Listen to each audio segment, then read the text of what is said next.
Hello दोस्तों। तो आज की इस वीडियो में हम चालू करेंगे कक्षा 10 एनसीईआरटी गणित प्रश्नावली 13.3।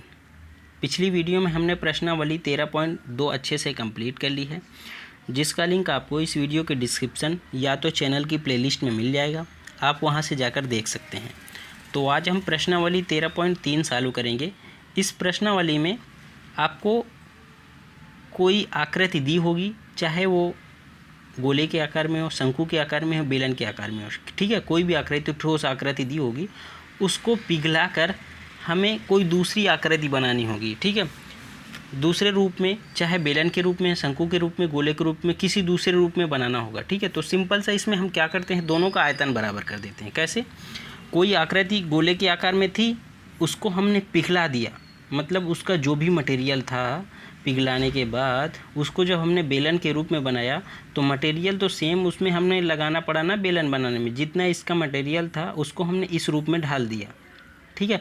अभी ये गोले के रूप में था, इसको हमने बेलन के रूप में ढाल दिया, तो मटेरियल तो सेम, जितना ये चीज़ इसको बनाने में लगा तो सेम इधर इतना ही इसमें है, तो आयतन दोनों का बराबर होता है, ठीक है।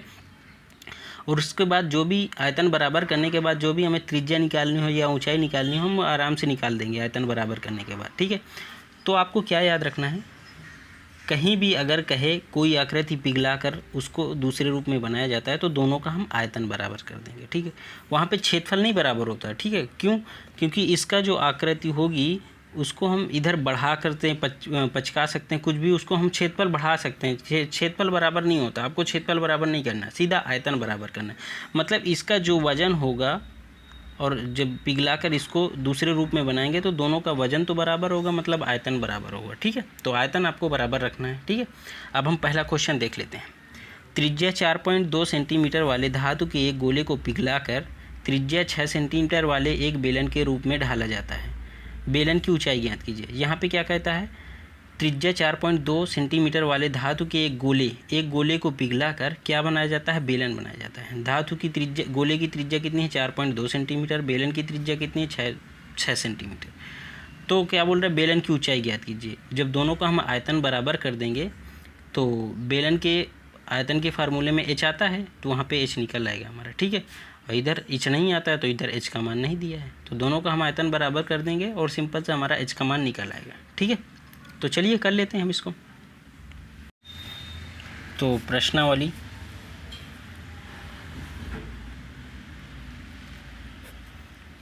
13.3, ठीक है। पहला क्वेश्चन देखते हैं। पहले हम कोई गोला बना लेते हैं, एक बेलन बना लेते हैं।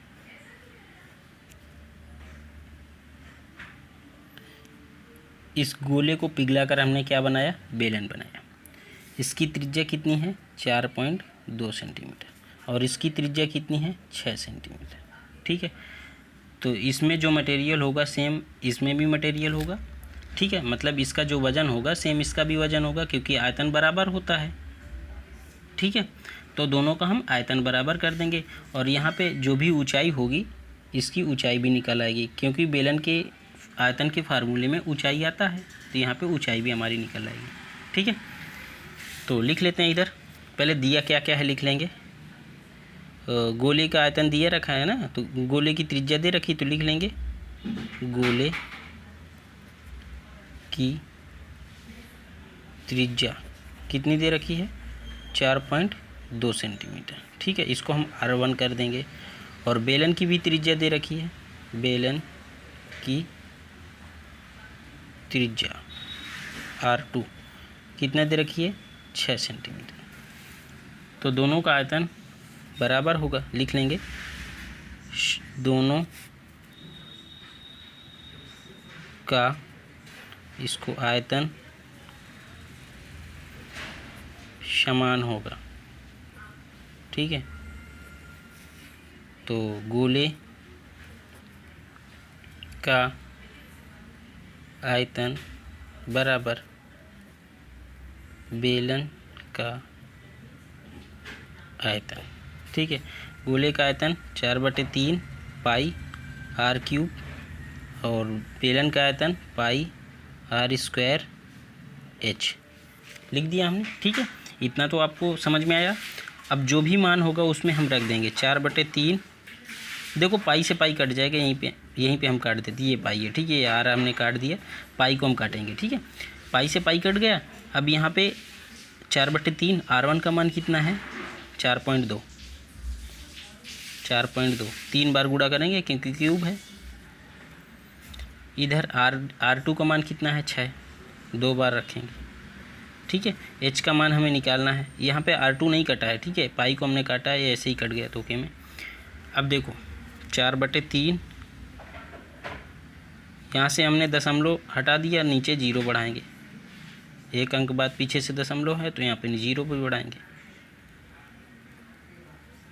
इधर 6 × 6 × H, ठीक है। अब जो भी कटेगा उसको हम काट देंगे।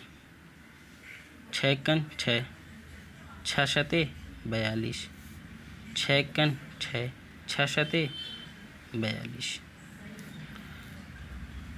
4 × 7 × 7 × 42/3 गुणे ये कितना हो जाएगा 1000। 100 का 10 का 3 बार गुणा करेंगे H, ठीक है।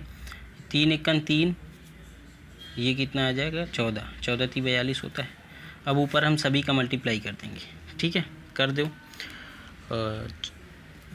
7 चौक 28 या 7 7 49 × 4, 49 × 4 कर लेंगे, गुणे 14/1000 बराबर H कर देंगे। अब इधर हम लिख लेते हैं।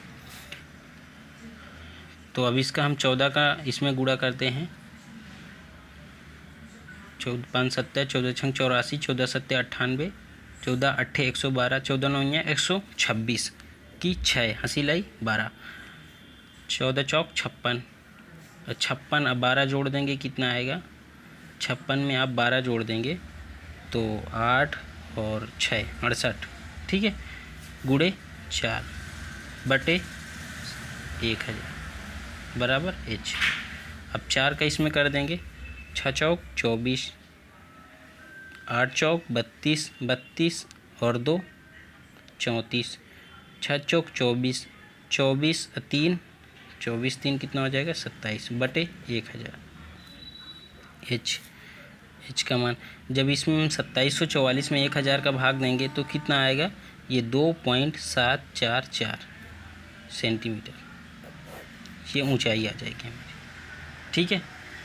1000 में 1000 का भाग 2744 में देंगे तो ये 2.744 आएगा, ठीक है। तो यहाँ पे लिख लेंगे, अतः बेलन की ऊंचाई कितनी निकली है 2.744 सेंटीमीटर है, ठीक है। तो पहला क्वेश्चन हो गया हमारा। अब हम दूसरा क्वेश्चन देख लेते हैं। तो दूसरा क्वेश्चन है, क्रमशः 6 सेंटीमीटर, 8 सेंटीमीटर और 10 सेंटीमीटर त्रिज्याओं वाले धातु के 3 ठोस गोलों को पिघलाकर एक बड़ा ठोस गोला बनाया जाता है। छोटे छोटे 3 ठोस गोले हैं जिनकी त्रिज्याएं यहाँ पे दे रखी हैं, 3 गोले हैं, ठीक है। उनको तीनों को पिघलाकर एक बड़ा सा गोला बनाया जाता है। यहाँ पे देखो एक बड़ा सा ठोस गोला बनाया जाता है। इस गोले की त्रिज्या ज्ञात कीजिए। जो छोटे छोटे 3 गोले हैं उनकी त्रिज्याएं दे रखी हैं और तीनों को मिलाकर हमें एक बड़ा ठोस गोला बनाना है, उसकी त्रिज्या हमें निकालनी है। तो हम क्या करेंगे, यहाँ पे देखो जो 3 छोटे छोटे गोले हैं उनको हम आयतन निकालेंगे और तीनों को जोड़ देंगे, ठीक है। जोड़ने के बाद हम जो बड़ा गोला बना है उसके आयतन के बराबर कर देंगे, तीनों को जोड़कर, ठीक है, बड़े वाले के आयतन के बराबर कर देंगे। तो वहाँ पे बड़े वाले की जो भी त्रिज्या होगी फिर वहाँ से हमारी निकल आएगी, ठीक है। तो पहले हम ये तीनों जो छोटे छोटे गोले हैं इनको पिघलाकर, मतलब इनका हम आयतन तीनों का निकाल लेंगे। तीनों का आयतन निकालने के बाद तीनों को जोड़कर बड़े वाले गोले के बराबर कर देंगे, ठीक है। तो चलिए कर लेते हैं दूसरा नंबर क्वेश्चन। देखो 3 छोटे छोटे गोले हैं, एक ये हो गया, एक ये हो गया और एक ये हो गया। इनको तीनों को मिलाकर हमें क्या बनाना है, एक बड़ा गोला बनाना है पिघलाकर, ठीक है। ये हमने बड़ा बना दिया। इसकी त्रिज्या कितनी दे रखी है, पहले की 6 सेंटीमीटर, दूसरे की 8 सेंटीमीटर, तीसरे की 10 सेंटीमीटर। इन तीनों को पिघलाकर हमें एक बड़ा सा बनाना है, ये वाला, ठीक है। इसकी त्रिज्या अभी हमें नहीं पता है। तो हम क्या करेंगे, तीनों को पिघलाएंगे, मतलब तीनों का आयतन निकालेंगे। तीनों का आयतन निकालने का जोड़ देंगे, फिर इसके आयतन के बराबर कर देंगे। ठीक है, तो चलिए कर लेते हैं इसको। हम लिख लेंगे गोले, हम एक एक नहीं करेंगे, सीधा लिख देंगे तीनों गोलों की त्रिज्याएं। ठीक है, तीनों गोलों की त्रिज्याएं क्या दे रखी हैं। R1 बराबर 6 सेंटीमीटर, R2 बराबर 8 सेंटीमीटर, R3 बराबर 10 सेंटीमीटर। ठीक है, तो तीनों गोलों का आयतन क्या हो जाएगा, तीनों गोलों का आयतन पहले को हो जाएगा 4/3 पाई R क्यूब, R1 का क्यूब। ठीक है, फिर दूसरे को हो गया 4/3 पाई R2 का क्यूब, फिर तीसरे को हो गया 4/3 पाई R3 का क्यूब। देखो ये पहले का आयतन हो जाएगा, दूसरे का आयतन हो जाएगा, तीसरे का आयतन हो जाएगा, तीनों को हमने जोड़ दिया है। ठीक है, अब यहाँ पे हम मान रख देंगे 4/3 तीनों में कॉमन है, तो 4/3 कॉमन ले लेंगे। तीनों में पाई कॉमन है, पाई कॉमन ले लेंगे। ठीक है, क्या बचेगा, R1 का क्यूब, R2 का क्यूब, यहाँ पे क्यूब है, प्लस R3 का क्यूब। ठीक है, 4/3 पाई का मान 22/7, R1 का मान कितना है 6 का क्यूब करेंगे कितना आएगा 216, डायरेक्ट कर दिए हैं यहाँ पे। ठीक है, आप लिख लेंगे 6 का क्यूब। R2 का क्यूब मतलब 8 का क्यूब कितना आएगा 512, R3 10 का क्यूब कितना आएगा 1000। ठीक है, डायरेक्ट हमने यहाँ पे कर लिया है। अगर आप लिखना चाहेंगे तो एक बार ये वाली लाइन भी लिखेंगे, 8 का क्यूब प्लस 10 का क्यूब। ठीक है, 4/3 गुणे 22/7, इन तीनों को हम यहाँ पे जोड़ लेंगे।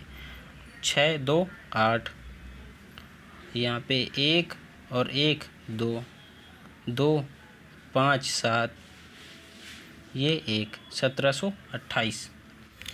नहीं तो आप ना काटिए, इतना ही रख लीजिए। ठीक है, इसको हम सेंटीमीटर क्यूब कर लेंगे। अब हम क्या करेंगे, अब हम बड़े गोले का आयतन बराबर कर देंगे, इसके आयतन के, तीनों गोलों के आयतन के बराबर कर देंगे बड़े वाले गोले का आयतन। हमने बताया था ना, तीनों को जोड़कर बड़े वाले आयतन के बराबर कर देंगे, बड़े वाले गोले के आयतन के। तो यहाँ पे लिख देंगे तीनों गोलों का आयतन बराबर बड़े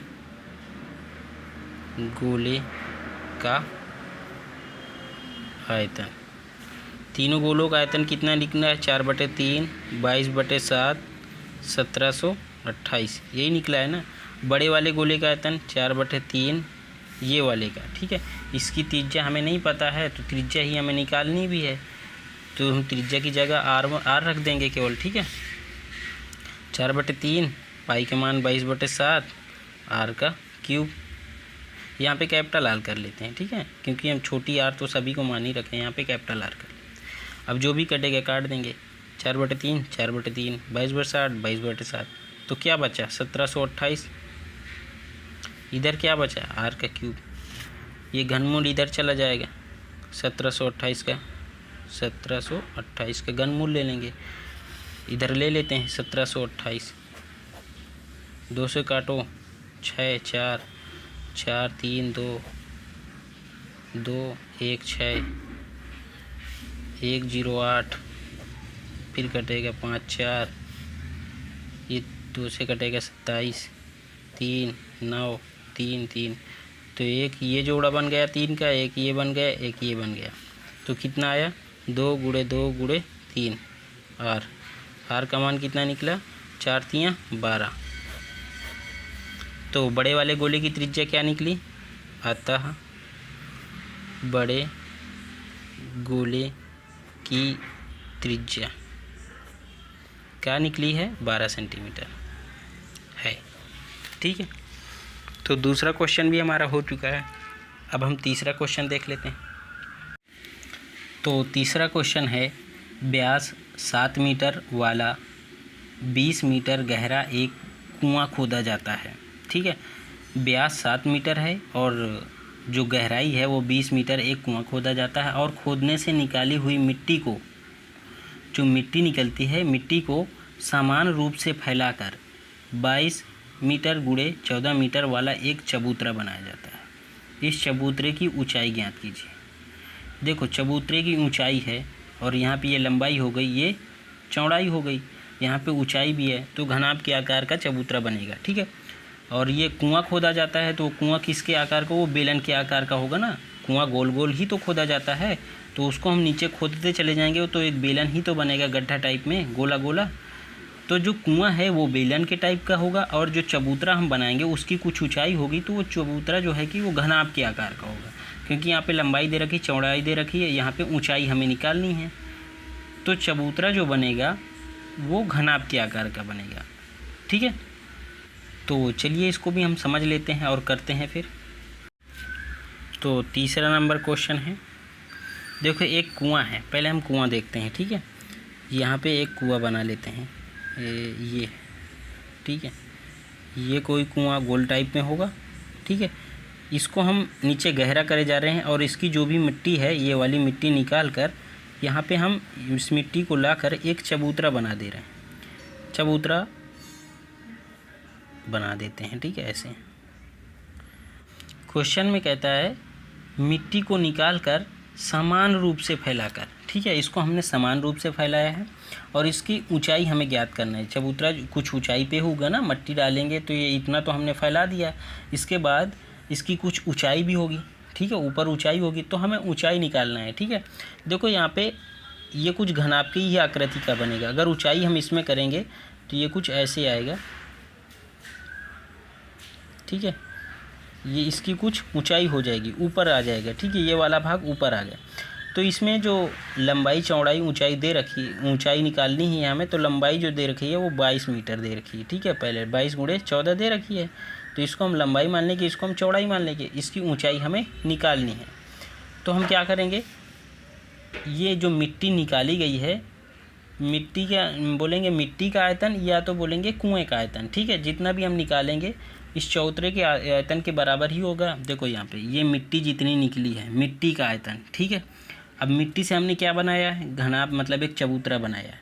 तो जितनी मिट्टी निकली उसी से तो हमने इसको बनाया है, तो मतलब मिट्टी का आयतन बराबर घनाभ का आयतन। ठीक है। मटेरियल जितना हमने मिट्टी निकाला है उतने से ही तो हमने क्या चबूतरा बनाया है। तो मिट्टी का आयतन और इस जो हमने चबूतरा बनाया है इसका आयतन दोनों को बराबर होगा। यहाँ पे हम मिट्टी का आयतन बोलें या इसको हम कुएं का आयतन बोलें, क्योंकि कुएं से ही निकाल रहे हैं। ठीक है। तो मिट्टी का आयतन बोलें चाहे कुएं का आयतन बोलें, यहाँ पे इसको हम किस रूप में बनाएं, चबूतरा बनाए, तो चबूतरा का आयतन, दोनों का आयतन बराबर होगा। ठीक है। तो लिख लेंगे यहाँ पे हम बेलनाकार। कुआं किस टाइप में है, बेलनाकार में है ना। इस बेलना हम ऐसे ही बनाते हैं ना, बेलनाकार में है कुआं, तो लिख लेंगे बेलनाकार कुआं का व्यास कितना दे रखा है, 7 मीटर दे रखा है व्यास। तो त्रिज्या क्या हो जाएगी, त्रिज्या 7/2 मतलब 3.5 मीटर। ठीक है। कुएं की त्रिज्या क्या निकली, 3.5 मीटर। और कुएं की गहराई भी दे रखी है, तो लिख लेंगे कुएं की गहराई कितनी दे रखी है, 20 मीटर। ठीक है। तो यहाँ पे अब हम कुएं का आयतन निकालेंगे तो ये मिट्टी का ही आयतन होगा, क्योंकि मिट्टी जो है कि कुएं से ही निकाली जाती है, तो मिट्टी का ही आयतन होगा। मिट्टी जितनी निकालेंगे कुआं उतना ही तो गहरा होगा, उतना ही तो लंबा हो, मतलब चौड़ाई होगी, उतनी ही तो उसकी त्रिज्या होगी जितनी मिट्टी हम निकालेंगे। तो कुएं का आयतन, मिट्टी का आयतन दोनों बराबर ही है। ठीक है। आप उसमें मत कन्फ्यूज होइएगा। अब लिख लेंगे हम यहाँ पे बेलनाकार, हम आयतन निकाल लेते हैं। ठीक है। बराबर बाद में कर देंगे, पहले आयतन हम निकाल लेते हैं। बेलनाकार कुएं का आयतन, बेलनाकार है तो फार्मूला क्या होगा, पाई r²h। पाई का मान 22/7 और r का मान क्या है, त्रिज्या दे रखी ना 7/2, h का मान कितना है 20, ऊंचाई। ठीक है, यहाँ पे आप लिख सकते हैं h और इसको r कर सकते हैं, r1 r2 कर सकते हैं। नहीं, r ही रखिए, क्योंकि अगला क्या है, अगला घनाभ है, उसमें त्रिज्या होती ही नहीं। ठीक है, तो r ही रखिए। अब यहाँ पे जो भी कटेगा उसको हम काट देंगे। यहाँ पे कोई कट रहा है, देखो 7 × 7 कट जाएगा, और ये 2 × 2, ये 10 आ जाएगा, ये 2 × 5 = 10, तो क्या बचा 22 × 7 × 5, ये क्या निकलेगा, मीटर क्यूब। ठीक है, अब आगे आप मल्टीप्लाई ना करिए, इतना ही छोड़ दीजिए। ठीक है, तो ये किसका आयतन निकला है, कुएं का आयतन, या बोल सकते हैं बाहर निकली मिट्टी का आयतन। कुएं का आयतन, मिट्टी का आयतन, बात वही हमने बता दिया है ना। कुआं लिख देते हैं, एक बार सीधा से लिख देते हैं कुएं का आयतन। ठीक, कुएं का आयतन ये निकल आया। ठीक है, अब हम किसका आयतन निकालेंगे, अब हम ये जो कुएं का आयतन है इसको किसके आयतन के बराबर करेंगे, ये चबूतरे के आयतन। चबूतरा किस टाइप में है, घनाभ के टाइप में, क्योंकि इसमें ऊंचाई आ गई है। अगर ऊंचाई नहीं होती तो इसको हम आयत के आकार में भी समझ लेते, लेकिन यहाँ पे ऊंचाई आ गई है तो ये घनाभ के आकार का बनेगा। ठीक है, तो लिख लेंगे। अब यहाँ पे हम दूसरे पेज में लिख लेते हैं। ठीक है, लिख लेंगे निकाली गई मिट्टी से घनाभ, या आप चबूतरा बोल सकते हैं, घनाभ के आकार का चबूतरा बनाया गया। ये आप लिख लेना चाहे, बनाया गया। ठीक है, थोड़ा सा डिटेल में, जिसकी लंबाई और चौड़ाई क्या दे रखी हैं, चौड़ाई 22 मीटर और 14 मीटर है। तो चबूतरे का आयतन क्या हो जाएगा, चबूतरे का आयतन, चबूतरे का आयतन मतलब घनाभ का आयतन। घनाभ का आयतन का फार्मूला क्या होता है, लंबाई गुणे चौड़ाई गुणे ऊंचाई। तो चबूतरा भी घनाभ के ही आकार का है, तो लंबाई गुणे चौड़ाई गुणे ऊंचाई। तो लंबाई 22 दे रखी है, चौड़ाई 14 दे रखी है, ऊंचाई हमें निकालनी है। ये इसका आयतन आ गया।